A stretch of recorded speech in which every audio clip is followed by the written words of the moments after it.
My childhood was pretty rocky. Came from a broken home. Mom brought us out to church, and that's where I was introduced to sanctified people and God. At 9 years old is when I first came to God, got sanctified. And unfortunately, when I got in high school, we had a lot of things happen.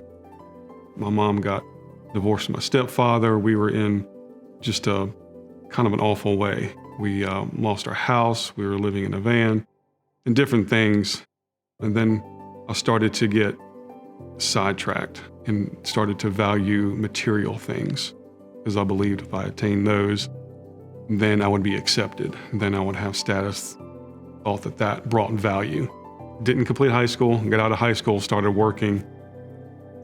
That's where I moved to Wilmington, North Carolina. When I started working for it was Donnie Roebuck and his father, Don Roebuck, I got to see the ins and outs of a sanctified home. They were always smiling and always showing the love of God to each other and to me. And so being a part of that, I think rekindled my love or my interest in God. I was really struggling with my identity and what my purpose was and, am I good enough? And when I cried out to God, He was there saying, you are good enough. You are loved. And called me to Him. He didn't forget me. He didn't hold it against me because I turned His back on Him, earlier. I decided to come back to the Lord at the age of 20. So I met my wife there in Wilmington, North Carolina. She had a very troubled background as well. So, on paper, the two of us coming together is just a disaster. It was a really cool opportunity for me to show the love of God to her and to be a husband. And then we have kids. We both have made that commitment to give them a sanctified home, a sanctified environment that we didn't grow up in. I feel like I'm constantly going to Him. Lead me. How do I raise these kids? One of the dangers is growing up with nothing.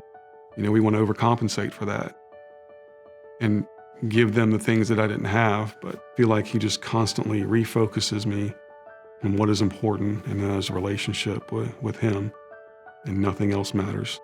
And He'll pull you through whatever is facing, which gives me confidence to continue to raise kids in this uncertain world right now.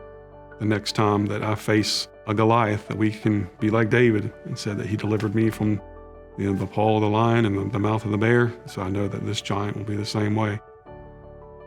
It's a miracle that mankind can be forgiven of sins.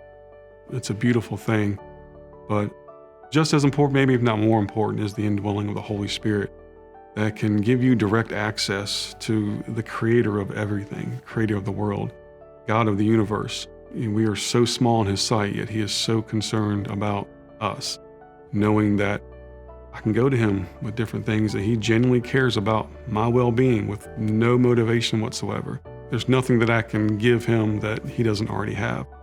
And yet He still is concerned about me and my well-being and wants just the very best for me. So that gives me great comfort in the future